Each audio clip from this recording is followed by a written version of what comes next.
Despite the ocean's vastness, the likelihood of a shark deciding you are snack-worthy is slim, with a mere 80 or so unprovoked nibbles reported globally each year. Interestingly, the bite mark tally has crept up recently, with most unwanted autographs courtesy of the white shark. Survivors of these aquatic encounters often liken the sensation to a surprise fist bump or an unexpected punch, though a few claim it's all bark and no bite, feeling nothing at all. So, before you dip your toes, remember it's not personal, just shark business. Here are 6 shocking stories of shark attack encounters. In the serene coastal town of Harper's Cove, nestled on the edge of the North Atlantic, the year was 1995. This quaint community, known for its rich maritime history and close-knit population, was about to become the center of an unprecedented marine event that would etch itself into the annals of oceanographic adventures. Dr. Eliza Harrow, a distinguished oceanographer with an insatiable thirst for unraveling the secrets of the deep, had made Harper's Cove her summer operations base. With her crew aboard the research vessel Aurora, she embarked on a mission to study the migratory patterns of local marine life. Little did she know, her path would soon intersect with a wonder of colossal proportions. Dr. Harrow reviewed the day's data as the sun lay down the horizon, painting the sky orange and purple. The peaceful evening on the ocean belied the tension that brewed beneath the surface. As twilight enveloped the world, it was then that she first noticed the anomaly on the sonar. A shadow that defied explanation, far larger than any known species of shark, moving with purpose through the depths. Curiosity piqued, Dr. Harrow decided to investigate further. She reasoned that perhaps a new, undiscovered species was lurking in the waters of Harper's Cove, a thought that excited and terrified her in equal measure. With her equipment ready, she planned a dive for the following day, unaware she was about to come face to face with the Leviathan's shadow. Eliza and her team set out the following day with a clear blue sky and a calm sea. Their destination was the last known location of the anomaly. The dive was routine at first, with Eliza documenting the marine life and collecting samples. However, as they descended deeper, unease began to take hold. The water grew colder, the light from the surface faded, and the ocean became eerily silent. Suddenly, Eliza spotted a massive silhouette gliding through the water with an effortless grace that belied its enormous size. It was unlike any shark she had ever seen or studied. Its body was elongated, its skin a dark, shadowy hue that seemed to absorb the light around it. When it turned to survey its surroundings, the creature's eyes shone with an intelligent gleam, sending a shiver down Eliza's spine. Curious and perhaps unaware of its formidable presence, the Leviathan approached the team. Its massive form, barely discernible against the dark waters, moved with an elegance that belied its size. Eliza was both awed and terrified. She signaled her team to stay back, her instincts telling her that the creature was not aggressive but inquisitive. However, the proximity of the Leviathan created an unforeseen disturbance. The powerful current generated by its massive body sent Eliza tumbling through the water, her equipment damaged and her orientation lost. In those moments, the oceanographer faced the raw power of nature, a force both beautiful and terrifying. Eliza's survival instincts kicked in. Using her damaged equipment, she released a distress flare, a beacon in the watery depths. She knew her oxygen was limited, and with the communication gear malfunctioning, she was effectively alone and invisible to her team. Sensing the distress in Eliza's movements, the Leviathan circled again, keeping a respectful distance. It was as if the creature understood the fragility of the human before it. Despite her fear, Eliza marveled at this display of intelligence and empathy from such a colossal being. With her oxygen levels critically low and the Leviathan now merely a silent guardian in the dark, Eliza desperately attempted to ascend. She used the last of her strength to kick towards the surface, her progress agonizingly slow due to her injuries and the weight of her equipment. Just as her consciousness began to wane, shadows appeared above her. Having seen the distress flare, her team had come to her rescue. They pulled her into the safety of the dive boat, administering first aid and oxygen. Eliza's life was saved by the quick actions of her crew and perhaps by the unexpected compassion of the Leviathan. Back on the Aurora, as Eliza recovered, she reflected on the encounter. She had come face to face with death, not at the hands or teeth of a monstrous creature, but from the unpredictable nature of the deep sea itself. The Leviathan, rather than the assailant, had become a protector in those critical moments, a reminder of the delicate balance between human curiosity and nature's wild, untamed forces. Eliza's brush with death deepened her resolve. It was a reminder of the risks inherent in her quest for knowledge and the profound connections that could be formed in the least expected circumstances. The Leviathan, once a shadowy figure of fear, had become a symbol of the ocean's wonders and magnificence, a guardian of the deep that had, against all odds, saved her life. Eliza's encounter with the Leviathan made headlines, stirring both fascination and fear among the residents of Harper's Cove. The scientific community was ablaze with speculation about this wondrous behemoth. Was it a relic from a bygone era or a new apex predator hidden from human eyes? Determined to find answers, Eliza organized a series of expeditions to track and study the Leviathan. Each dive brought them closer to understanding the creature, yet it remained elusive, always at the edge of discovery, like a shadow in the deep. The conflict at the heart of Eliza's quest was not just about the pursuit of knowledge. It was a race against time to ensure the safety of Harper's Cove. With each sighting, the Leviathan seemed to grow bolder, venturing closer to the shore, and the town's residents grew increasingly concerned about the potential danger lurking in their waters. In the months that followed, Eliza and her team amassed a wealth of data on the Leviathan. They observed its behavior, documented its movements, and even managed to collect samples of its skin. As summer turned to autumn and the waters of Harper's Cove grew colder, the Leviathan's appearances became less frequent. Eliza speculated that it had migrated to warmer waters, leaving behind a trail of questions and a sense of unfinished business. The impact of the Leviathan's discovery was profound. Eliza Harrow emerged from the ordeal with a renewed sense of purpose. She had encountered a marvel of the natural world, a reminder of the mysteries that lay hidden beneath the waves. Harper's Cove, once a quiet coastal town, became a beacon for scientists and adventurers alike, drawn by the legend of the Leviathan. In the end, the creature that Eliza had dubbed the Leviathan remained at large, a shadow in the depths that continued to captivate and inspire. Its presence in Harper's Cove was a testament to the untamed wilderness of the ocean, a realm where the line of reality blurred and where the pursuit of knowledge was an adventure unto itself. The Leviathan, ever elusive, continued to grace the waters with its presence, a constant reminder of the vast, unexplored wilderness that lies beneath the waves. Eliza Harrow's encounters with the Leviathan advanced scientific understanding and woven a new legend into the fabric of Harper's Cove. It was a story of curiosity, courage, and connection, a testament to the power of the unknown to unite and inspire. As the sun set on another day, casting long shadows over the water, Eliza knew that the story of the Leviathan was far from over. It was a narrative that would continue to evolve as long as there were those brave enough to seek out the shadows and explore the depths of our world's final frontier.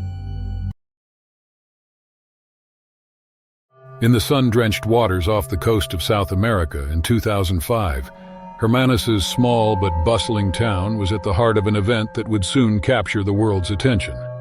Hermanus, known for its whale-watching and picturesque cliffs, was about to be etched into the annals of history for a far more thrilling reason. Daniel Archer was at the center of this impending drama, a name synonymous with blockbuster hits and breathtaking stunts performed without the safety net of a stunt double. Daniel, with his chiseled features and a smile that could disarm the sternest critic, was not just an actor. He was an adrenaline enthusiast, always looking for the next heart-stopping challenge. The celebrity world buzzed with anticipation as Daniel announced his latest feat, cage diving with sharks, an endeavor that would push the limits of his courage and physical endurance. The choice of location, the shark-infested waters off Hermanus, was no accident.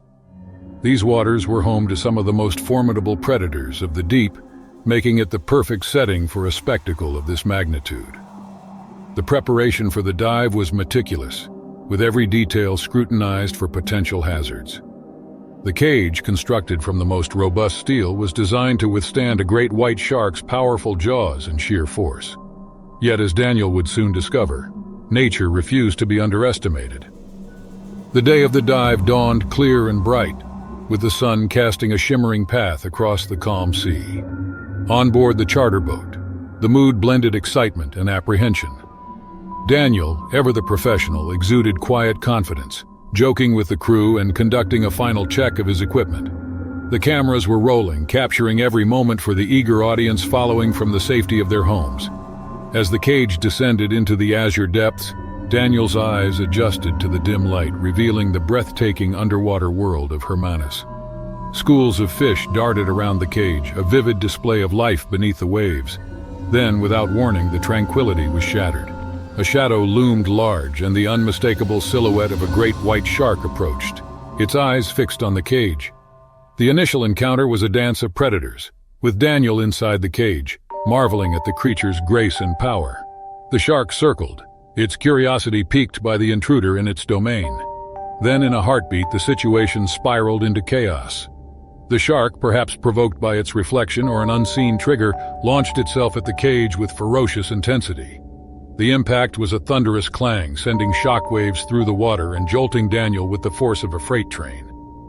Panic ensued above the surface as the crew scrambled to respond. Below, Daniel faced the ultimate test of his resolve. The shark, now in a frenzy, battered the cage, each hit testing the limits of the steel bars. In a desperate bid for survival, Daniel utilized his quick thinking and physical agility, evading the shark's attempts to breach the cage. The conflict at the heart of this story was not just man versus beast, but man versus nature, and the inherent desire to push the boundaries of human experience. As minutes stretched into what felt like hours, Daniel and the crew worked feverishly to secure the cage and initiate an emergency ascent. The resolution of this harrowing encounter came with the surfacing of the cage, revealing a visibly shaken but unharmed Daniel. The event, captured in vivid detail, became a testament to the unpredictability of nature and the thin line between thrill-seeking and survival. In the aftermath, Daniel Archer's perspective on life and his pursuit of adrenaline-fueled challenges underwent a profound transformation. The experience, while terrifying, imbued him with a newfound respect for the power and unpredictability of the natural world. It was a reminder that, despite humanity's advancements in bravado, nature remains an indomitable force, commanding respect and caution. The days following the shark cage incident were a whirlwind for Daniel Archer. The footage of his harrowing encounter with the great white shark circulated globally, igniting a media frenzy. Commentators debated the ethics of such stunts. Environmentalists criticized the shark's natural habitat invasion, and fans were split between admiration for his bravery and concern for his reckless pursuit of danger. Yet amidst the cacophony of voices, Daniel found himself in a period of introspection, questioning the path that had led him to the brink of mortality beneath the waves of Hermanus. The incident had been a confrontation with a formidable predator, his mortality, and the transient nature of fame. Daniel realized that the thrill he sought in danger was a fleeting remedy for the deeper longing for significance in a world captivated by the next big sensation. This realization was the beginning of a transformative journey for the actor. Daniel's recovery from the ordeal was not just physical but psychological. He dedicated himself to advocacy for marine conservation, using his platform to instill awareness about respecting and preserving nature. His experience with the shark had unveiled a profound connection to the ocean's inhabitants, transforming his former pursuit of thrills into a quest for understanding and coexistence. Meanwhile, the small town of Hermanus experienced an unexpected surge in tourism as people from around the globe flocked to the site of Daniel Archer's infamous dive. Local businesses thrived, and the town became a focal point for discussions on wildlife tourism and the ethical treatment of animals. The incident had inadvertently brought attention to the town, highlighting its natural beauty and the delicate balance between human activity and environmental preservation. As for Daniel, his return to the world of cinema was met with anticipation and curiosity. His next project, a film inspired by his encounter, aimed to capture the beauty of the ocean and the pivotal moments that can alter the course of a life. The film departed from the high-octane action roles that had defined his career, showcasing a vulnerability and depth that resonated with audiences worldwide. It was a testament to his growth as an individual and artist, drawing from the depths of personal experience to convey a message of respect for nature and the indomitable spirit of survival. Daniel's story was not the end but a new beginning. The shark cage incident, while a moment of peril, had unveiled a path to redemption and purpose. Daniel Archer's legacy would no longer be defined solely by his roles on screen, but by his commitment to making a difference in the world, advocating for a harmonious coexistence with the natural world. In the end, the celebrity challenge had transcended the confines of a physical feat, evolving into a journey of self-discovery and advocacy. It was a reminder of the power of individual actions to inspire change and the enduring impact of facing one's fears with courage and humility. Daniel's story, marked by suspense, danger, and ultimately transformation, would remain a compelling narrative of the human experience, a testament to the resilience of the human spirit in the face of the unpredictable forces of nature. In 2010, a serene yet unforgiving expanse of the Pacific Ocean became the setting for an extraordinary tale of survival and camaraderie. A team of young female researchers embarked on a conservation mission to study the effects of climate change on marine life.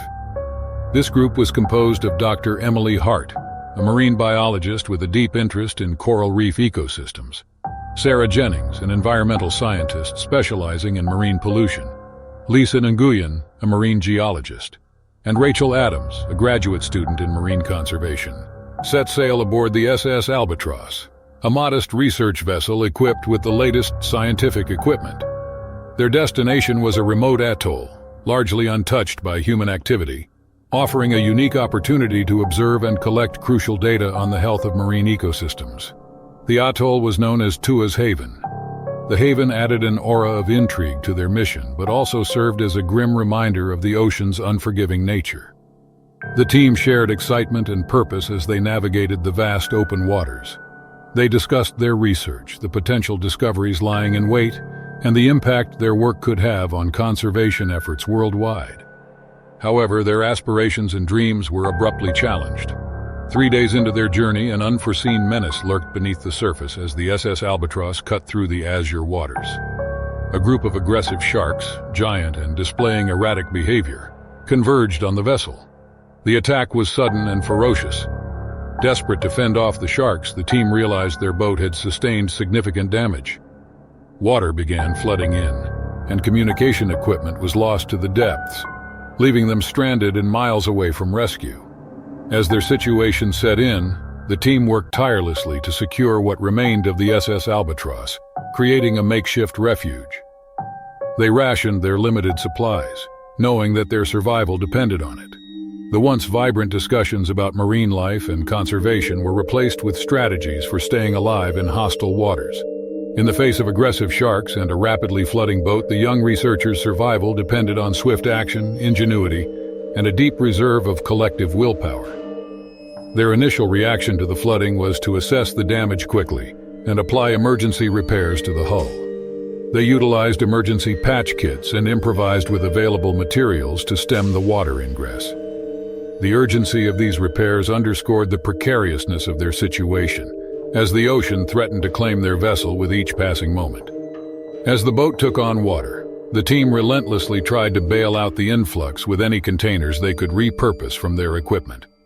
This physically draining task was vital, keeping the boat from sinking and buying them precious time to think of a more sustainable solution. Amidst this chaos, they also faced the added danger of the circling sharks, whose presence constantly reminded them of the ocean's perils. Understanding the need to deter the sharks without causing harm, the researchers drew on their scientific knowledge to devise creative solutions. They attempted to disrupt the sharks' environment, hoping to discourage their interest in the boat. Using reflective materials to create glare and banging on the boat's sides with metal objects, they generated noise and vibrations, hoping to exploit the sharks' sensitivity to sound. Additionally, they concocted a rudimentary chemical deterrent from their research supplies, releasing it into the water to create an uninviting area around their vessel. The dual challenges of managing the flooding and deterring the sharks demanded physical endurance and mental resilience.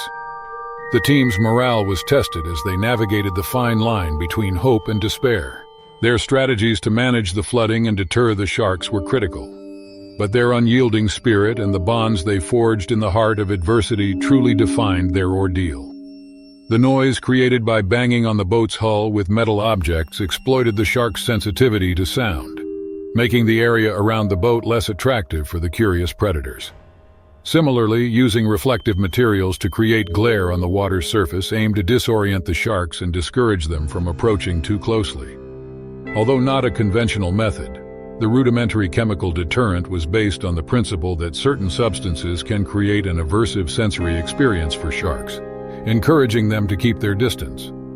While these strategies did not guarantee permanent safety from the sharks, they effectively created periods during which the sharks' aggressive behaviors were mitigated, allowing the team to focus on survival tasks without constant threat.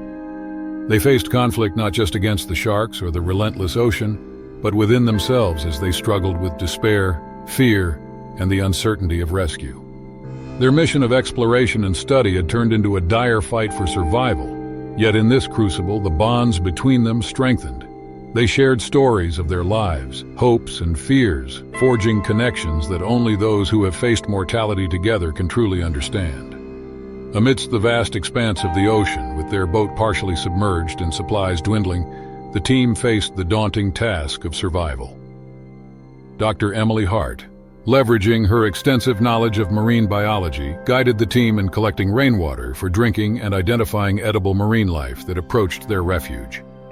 With her expertise in environmental science, Sarah Jennings improvised solar stills using plastic sheets from their research equipment, providing an additional source of fresh water.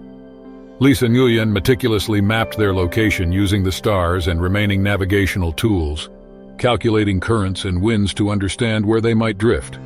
Rachel Adams documented every aspect of their ordeal, from the behavior of the sharks that continued to circle their sanctuary to the team's daily routines and the emotional toll of their predicament. Their scientific minds were their greatest asset, allowing them to approach each challenge logically and creatively. They constructed a signal system with whatever materials were at hand, hoping to catch the attention of any passing aircraft or ships. They fashioned fishing gear from the debris of their boat, ensuring a steady supply of food that supplemented their rations. Each team member took turns watching for potential rescuers and maintaining a vigilant eye on the sharks. These creatures posed a significant threat, a reminder of the ocean's unpredictability and danger. The isolation and a constant battle for survival brought the team closer together. Their conversations, once dominated by scientific discourse, now revolved around personal stories, dreams, and reflections on life. This emotional bonding became their fortress against the despair that threatened to engulf them. In the end, their wait came to a dramatic close. Their breakthrough had come through when Lisa, scanning the horizon, spotted a distant ship. They managed to catch the crew's attention using their improvised signal system. The rescue operation was swift, with the team being brought aboard to the relief and astonishment of their rescuers. The passing cargo ship had veered off its usual route due to a navigational error and stumbled upon the remnants of the SS Albatross. The rescue was nothing short of miraculous, a testament to the unpredictable nature of fate. Back on solid ground, the world learned of their harrowing journey. Their research, though not as initially intended, offered invaluable insights into survival, the depth of human connection, and the indomitable will to persevere against all odds. Their ordeal had changed them in ways they could never have anticipated. They returned to their lives with a renewed purpose and a deeper appreciation for the fragile beauty of the world they had set out to protect. As their story came to be known, the lost expedition served as a poignant reminder of the ocean's power and mystery and the enduring spirit of those who seek to understand it. The world they returned to was eager to hear their story. The media dubbed them the unyielding spirits of the Pacific, a title that, while sensational, captured the essence of their survival. Their research, though unconventional, provided unique insights into human resilience, the dynamics of survival in extreme conditions, and the importance of teamwork in the face of adversity. Each team member returned to their respective fields in the following months, enriched by the ordeal. They gave talks, wrote papers, and participated in documentaries, sharing their stories and lessons learned. Their experience became a case study in survival psychology, team dynamics, and the application of scientific knowledge in crises. Their bonds, forged in the crucible of survival, remained unbreakable. They met regularly, a tradition that continued for years, a constant reminder of their journey and the second chance at life they had been given. The lost expedition was more than a tale of survival. In 2010, the small coastal town of Seabrook, nestled between the rugged cliffs and the vast, relentless Atlantic, became the unlikely center of a story that would soon captivate the world. Seabrook was known for its picturesque beaches, close-knit community, and sea legends as deep and wondrous as the waters. But beyond the postcard-perfect views, Seabrook harbored a wonder that would unravel through the experiences of a young man named Ethan Shaw. Compared to others in Seabrook, Ethan was not content with merely observing the ocean's surface. From a young age, he felt a profound connection with the sea, particularly with its most misunderstood inhabitants, sharks.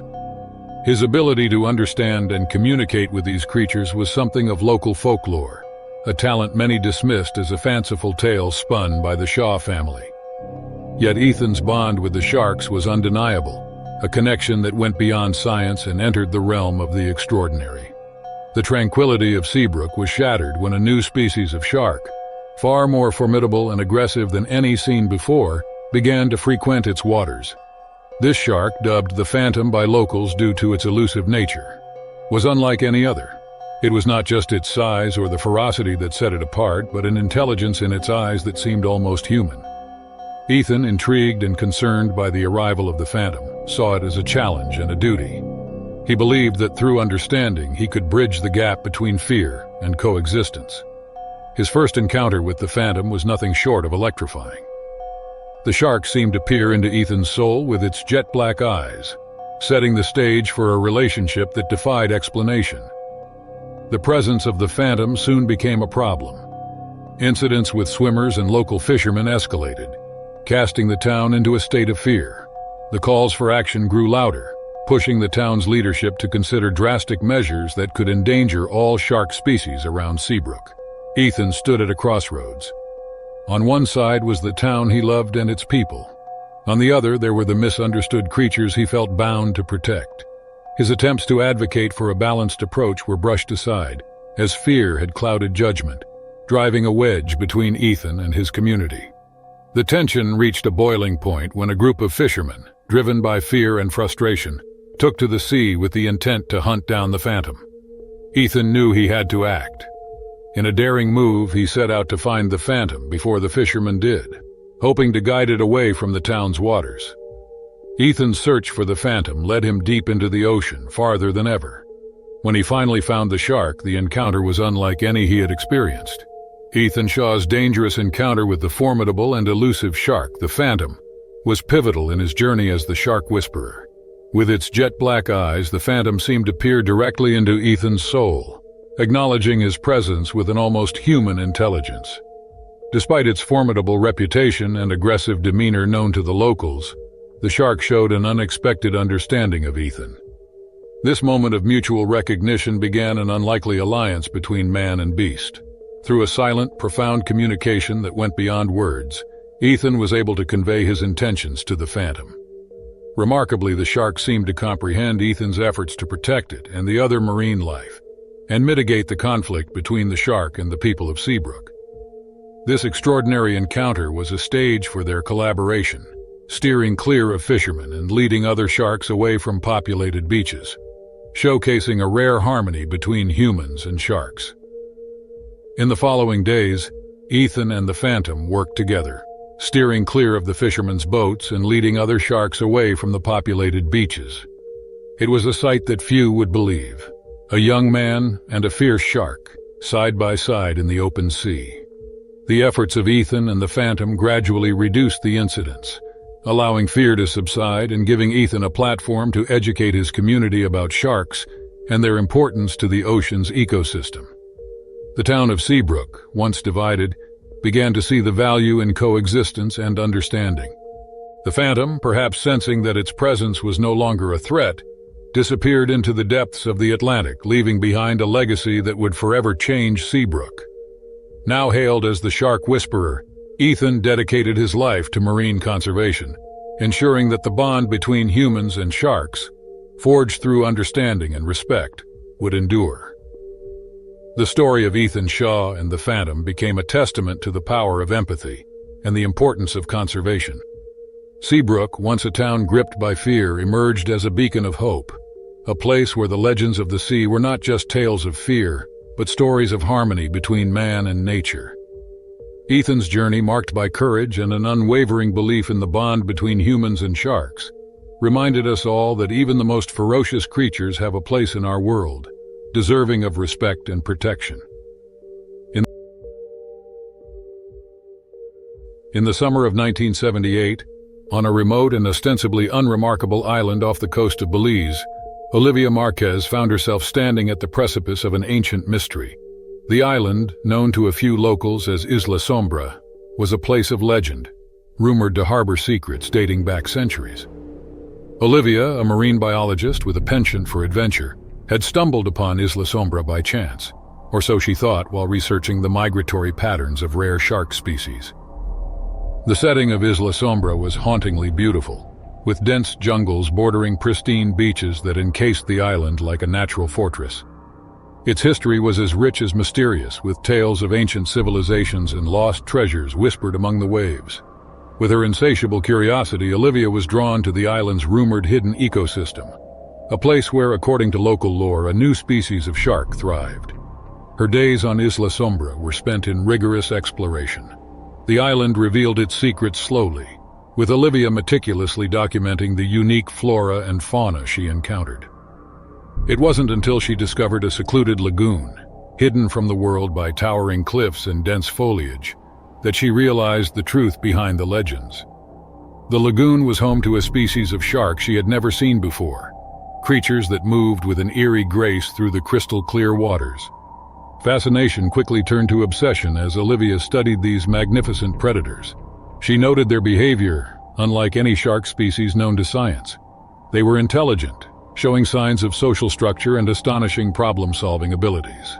However, Isla Sombra was more occupied than Olivia had believed. The island harbored biological secrets and dangers that lurked in the shadow of its beauty. Olivia was trapped one evening as the sun lay below the horizon, casting a shining glow over the lagoon. The tide had risen, cutting off her path back to camp.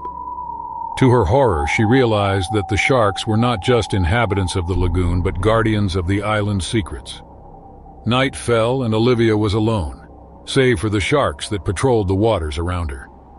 She understood then that her fascination had led her into a trap she might not escape.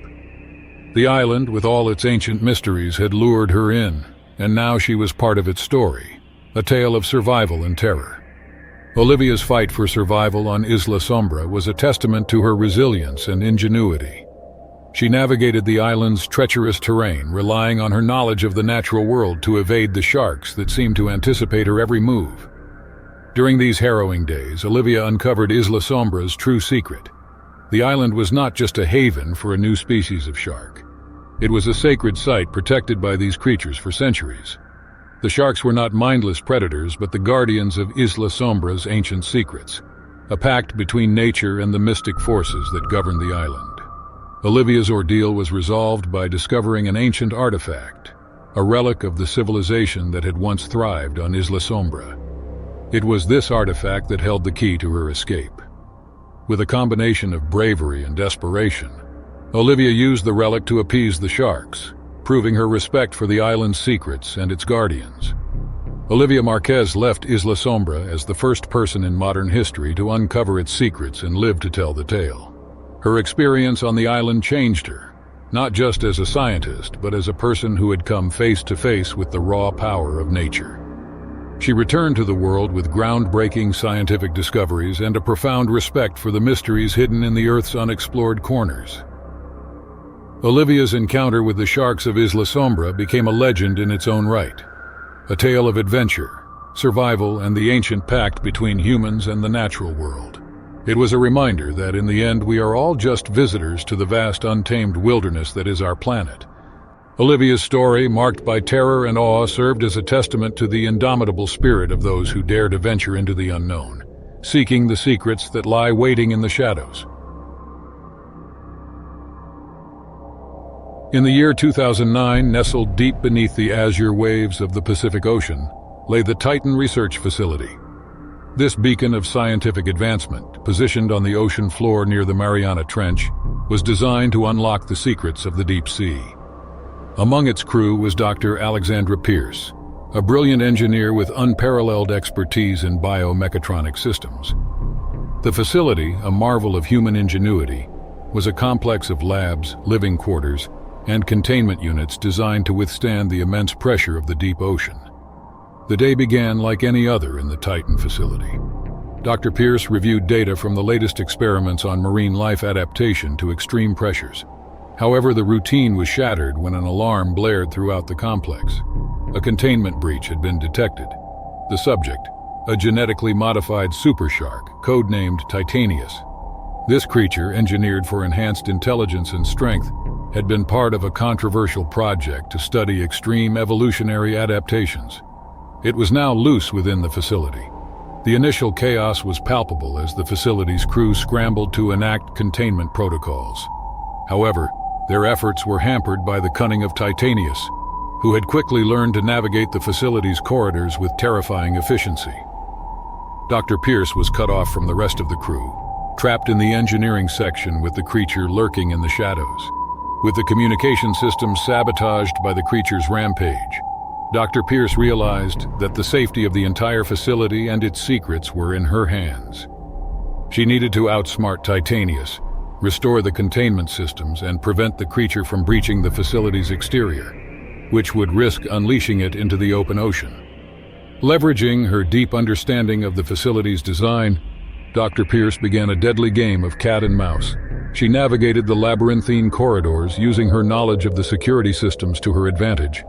With each step, she was acutely aware of the creature's presence, its shadow looming over her every move. The tension escalated when Dr. Pierce discovered that Titanius was not just hunting her, but learning from her attempts to evade it.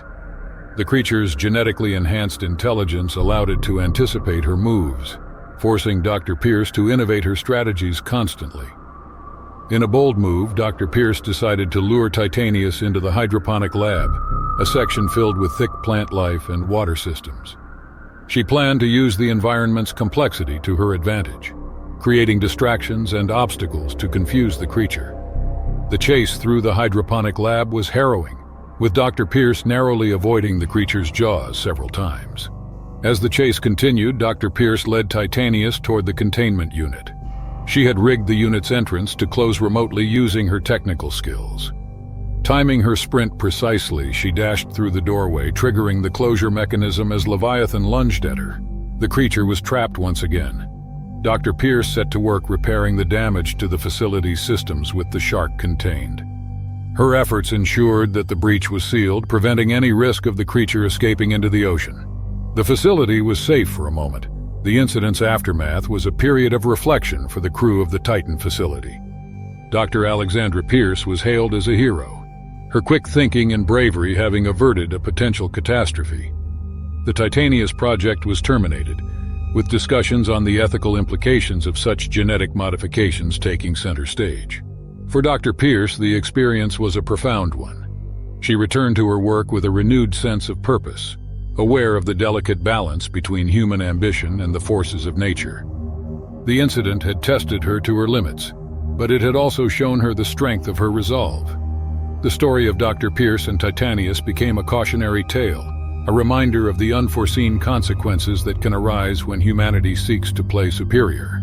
Yet it also served as a testament to the human spirit's resilience, the ability to face the unknown with courage and ingenuity. In the end, the Titan Research Facility remained a beacon of scientific discovery, its depths echoing with the silent whispers of the sea and the secrets it held.